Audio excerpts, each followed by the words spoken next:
¿El hombre es bueno o malo por naturaleza? Sócrates, uno de nuestros más importantes filósofos en la historia, se hizo esta misma pregunta hasta hace poco más de 2000 años. Hoy día, 2000 años en el futuro, seguimos sin una respuesta. La tecnología ha avanzado. Hay estudios de medicina, ciencia y física que llegaron a puntos inimaginables. Incluso caminamos en la luna. Pero una pregunta que surge en nuestro propio interior, aún hoy resulta imposible de responder. Y es que a nosotros, los humanos, nos gusta pensar que somos animales razonables, cuando la verdad es que no. Nosotros somos más emocionales que razonables, y las emociones siempre complican las cosas. Philip Zimbardo es un psicólogo social estadounidense con una mente extraordinaria.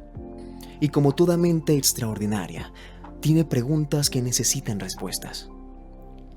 El Holocausto nazi fue un oscuro evento que cambió el mundo tal y como lo conocemos en los últimos tiempos. Nos mostró un villano inhumano y cruel, que aún hoy, 79 años más tarde, seguimos tachando de monstruo y detestándolo como algo que jamás en la vida haríamos. Pero, ¿qué tan propensos somos de actuar de la misma forma? Durante los juicios realizados a los oficiales y generales del ejército alemán posteriores a la guerra, hubo un par de frases muy usadas como defensa que sobresalían del resto. Yo solo cumplía órdenes y yo solo actuaba como la ley me lo indicaba.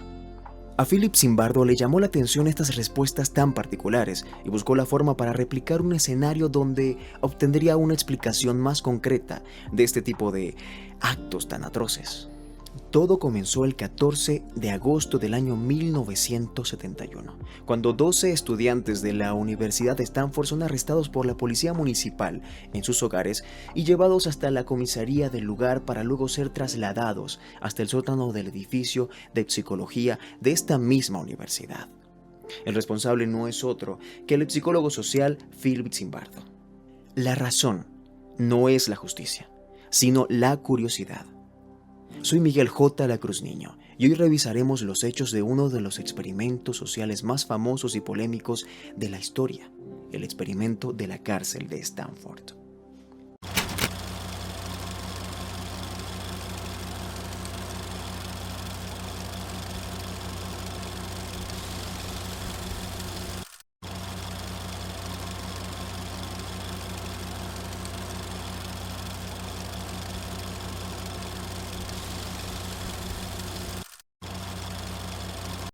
$15 al día.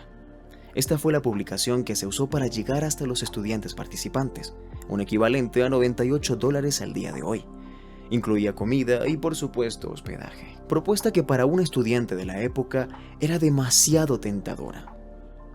El experimento duraría 2 semanas y las condiciones eran claras. Cada persona tomaría un rol específico en unas instalaciones especialmente creadas para simular una cárcel. La violencia física no estaba permitida y todo esto pasaría en el sótano del edificio de psicología. Si bien, como ya mencioné, las condiciones del experimento eran claras, ninguno de los participantes estaba al tanto de los abusos que experimentaría durante el proceso. El sótano fue condicionado de forma rigurosa. Consistía en un espacio rectangular, dividido en celdas individuales dispuestas a lo largo de un pasillo. Las celdas estaban construidas con tablas de madera que tenían puertas metálicas, con pequeñas ventanas en la parte superior para la observación. Cada celda estaba equipada con una litera de madera y una pequeña área de espacio personal. El pasillo central, iluminado por luces fluorescentes, era el principal corredor de la prisión. A lo largo del pasillo se encontraba la entrada principal de la prisión, donde los participantes ingresaban al comenzar el experimento. Cerca de la entrada había una sala de control, desde donde los investigadores supervisaban las actividades. Esta sala estaba equipada con mesas, sillas y equipos de grabación de audio. Y aunque muchos creen que se usaron cámaras de video para grabar el experimento, la verdad es que no fue así. Las paredes de las instalaciones estaban pintadas de blanco, lo que contribuía a crear una sensación de austeridad y desolación. El suelo era de concreto, añadiendo a la atmósfera general cierta dureza y falta de comodidad. En resumen, las instalaciones del experimento de la prisión de Stanford estaban diseñadas para simular el entorno carcelario más realista posible, con celdas individuales, un pasillo central, una sala de control y un área común para la interacción social. 24 fue el número total de participantes. 12 de estos asumirían el papel de guardias de la prisión, mientras que los otros 12 serían los privados de libertad, una vez realizada la selección de los 24 estudiantes que, ojo, estaban completamente sanos y estables mentalmente. Se dio inicio al famoso experimento de la prisión de Stanford. Philip Zimbardo, tomándose esto muy en serio, les dijo a los participantes que se daría inicio un día cualquiera, sin previo aviso. Fue así como le pidió a la policía local que contribuyese con el arresto de los 12 estudiantes en sus hogares o donde sea que estos se encontrasen, bajo el cargo de robo a mano armada, según él, para aumentar el realismo de la experiencia. En cuanto a quién tomaría el rol de guardia de la prisión o de prisionero, fue algo que se escogió completamente al azar, con una moneda. Se usaron vendas en el rostro de los participantes y fueron llevados hasta las instalaciones. Los guardias utilizaron camisas de color caquis, con insignias que los identificaba como guardias, pantalones del mismo color y gorras, junto con unos anteojos negros que evitaban el contacto visual directamente. Estas ropas pretendían transmitir autoridad y crear una clara distinción entre los roles de guardia y prisionero. Los prisioneros llevaban batas blancas y en un costado un número que los identificaba. Estos uniformes estaban diseñados para despersonalizar a los participantes y hacerlos sentir como miembros de un grupo homogéneo, sin individualidad ni identidad propia. Pasaron de tener un nombre a solo un número. De esta forma crearon el ambiente perfecto de autoridad y sumisión. En el día 1 se establecieron los cargos de cada individuo y el poder fue puesto en las manos de los guardias. Según palabras de Zimbardo, uno de los guardias le dijo que algunos participantes no hacían caso a sus órdenes, a lo que Philip solo le respondió: "No lo sé, es tu responsabilidad. ¿Qué vas a hacer?". De esta forma, Philip, como el alcaide de la cárcel, estableció que los guardias tenían el poder y la responsabilidad. Y aunque no podían usar la violencia, podían ser un poco más creativos y hacerse cargos por sí mismos. Y así, los guardias comenzaron a utilizar el ingenio para demostrar que ellos tenían el poder de la prisión y que lo harían ejercer de una u otra forma. Sin necesidad de usar la fuerza o la violencia, estos privaban del sueño a los participantes, haciendo controles de rutina nocturnos, despertándolos constantemente para obligarlos a realizar tareas y hasta castigarlos. Entre el segundo y el tercer día, las cosas se pusieron más intensas. Comenzaban las humillaciones, insultos y burlas a los prisioneros ante todos los demás. Incluso los obligaban a lavar los inodoros con las manos desnudas, sin guantes. Movidos por los malos tratos y entendiendo que esto solo se trataba de un experimento, a estas alturas los prisioneros comenzaron una especie de motín, bloqueando la entrada de sus habitaciones, usando camas como soportes. Los guardias, para recuperar el control, atacaron, rociándolos con extintores en mano, dejando el ambiente aún más tenso de lo que ya estaba. La autoridad no dejaba pasar oportunidad, poniendo a los prisioneros en posiciones dolorosas a modo de penitencia. También los obligaban a que hicieran ejercicios extenuantes, fatigándolos. Aprovechando que los mismos guardias se encargaban de la distribución de los alimentos y el orden de los reos, estos les quitaban los colchones y las mantas, limitando incluso su acceso a los alimentos. Los guardias separaban a los prisioneros que según ellos no obedecían, controlando de este modo la interacción con sus compañeros, llegando incluso a condicionar una de las celdas como zona de castigo. Y así continuaron los abusos. Para el día 4, el prisionero 8612 renunció al experimento, debido al estrés emocional y la tensión que estaba experimentando. Incluso hay audios donde se escucha cómo este colapsa por completo, manifestando que deseaba renunciar, que no aguantaba más el trato y los insultos del lugar. Y es algo perturbador escuchar cómo en el audio pasa de hablar con molestia a irritarse de tal forma en medio de las palabras hasta terminar gritando con desesperación y furia. Aquí les recuerdo, debemos tener muy claro que todos los participantes fueron estudiados y eran personas comunes, sanas física y mentalmente. De este punto en adelante, la cosa iba aún más cuesta arriba. Los guardias solían medirse un poco durante la estancia de Zimbardo, pero en el momento en que éste abandonaba el escritorio de observación, porque bueno, él tenía que dormir, estos aprovechaban su ausencia para ser un poco más crueles con los prisioneros. En el quinto día de experimento, la estudiante de posgrado de psicología Christina Maslach ingresó a las instalaciones como parte del mismo proyecto para estudiar y observar a los participantes. Pero esta quedó completamente sorprendida al notar los abusos ejercidos por los guardias hacia los reclusos. Notando la gravedad de los abusos en el comportamiento de los reclusos, Cristina le dijo a Zimbardo que el experimento debía terminar, pues la ética de este estaba comprometida. 2 semanas era el tiempo previsto para el desarrollo del experimento, pero tan solo en el 6º día esto fue cancelado. ¿Fue acaso un fracaso? ¿O quizás en solo 6 días se logró demostrar lo que Zimbardo estaba buscando? Pues bien, para responder esta pregunta debemos analizar lo sucedido. Zimbardo creó 2 polos de poder en la cárcel: los poderosos u opresores, que en este caso fueron los guardias, y los débiles u oprimidos, o sea, los prisioneros. Estas fueron las etiquetas impuestas por Zimbardo, o siendo más claros, esta fue la sociedad que él creó. Teniendo definidos los roles de poder que Zimbardo les asignó a cada participante, debemos entender que con esta venía la responsabilidad de ejercer bien su función. En otras palabras, si eres guardia debes hacer lo que haga falta para mantener el orden. Pues si algo quedó muy claro, es que los guardias hicieron tan bien su papel que acudieron a la imaginación para castigar a los prisioneros con severidad sin romper la regla de 0 violencia física.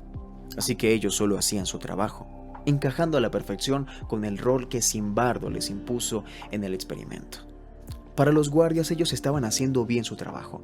Ahora, al irnos al otro polo del poder, vemos a personas siendo despojadas de su identidad. Estos ya no tenían nombre, solo un número. Y aunque ellos sabían que no eran prisioneros y solo se trataba de un experimento, con el pasar de los días interiorizaron tanto su rol que llegaron a sentirse prisioneros. Por su entorno, por los constantes maltratos y el miedo a tener que pagar penitencias o castigos, estos llegaron a ser buenos reclusos, aplastados por la autoridad de personas que, aunque eran igual que ellos, solo fueron puestos en diferentes posiciones. Dentro de la prisión incluso habían prisioneros que funcionaban como informantes para los guardias, evitando de esta forma cualquier castigo o que les negaran la comida.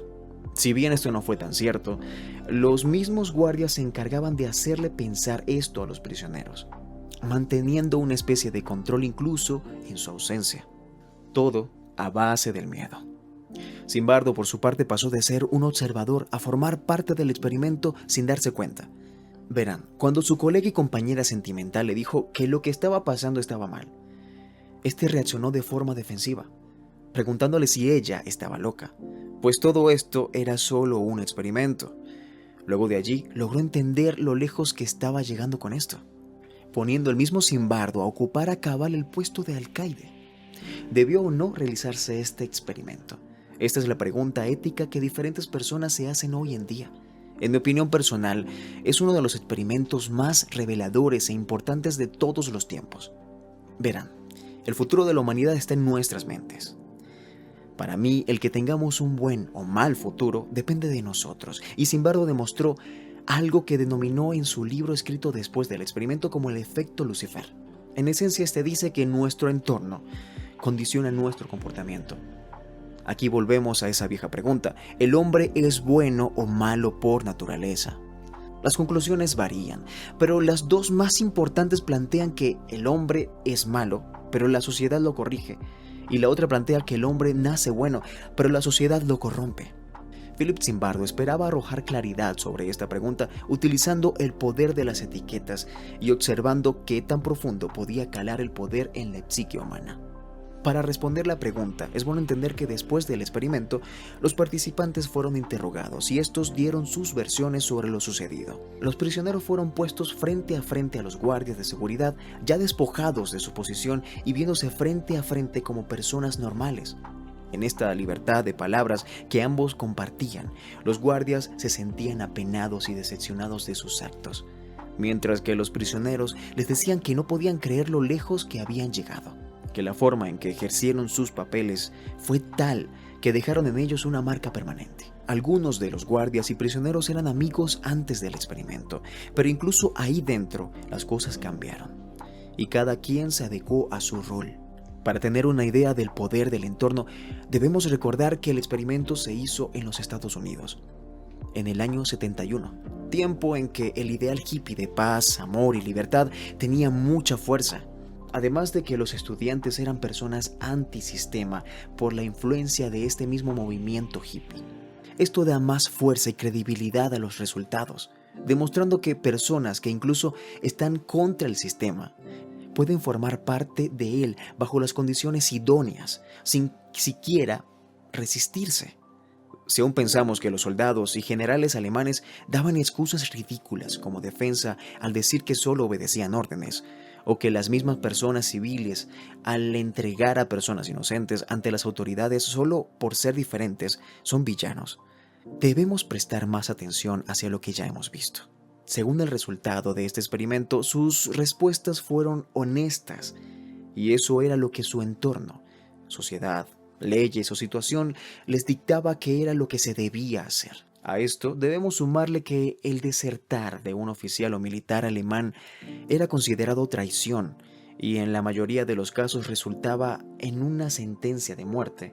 La verdad es que el miedo es un gran detonante que obliga a una persona a hacer lo que no quiere hacer. Si bien hay un número muy pero muy pequeño de personas que no entran en los estándares sociales comunes, siendo estos ajenos a las decisiones colectivas y a su entorno por sus principios y mentalidad, en su mayoría los humanos son personas condicionadas por su entorno, lo que dicta que quizás el 98% de la generación siguiente que nazca y crezca en la zona pobre de la ciudad tenga una muy alta posibilidad de permanecer en la pobreza toda su vida, mientras que el otro polo de personas que nazcan en la zona adinerada de la ciudad tienen más posibilidades tanto económicas como sociales de permanecer en la riqueza. Llevando esta idea a otro escenario, muchas veces somos solo el resultado de nuestro entorno, encajando a la perfección en el modelo social o laboral en el que nos encontramos. Piénsalo, puede que un día tengas el puesto del policía corrupto que tanto detestas, o el del político sobornable del que tanto hablas, ocupando a cabalidad su lugar.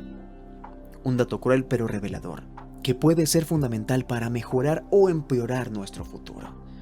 En conclusión, si queremos un mejor futuro, debemos mejorar nuestro entorno. Pero eso es un tema para otro día.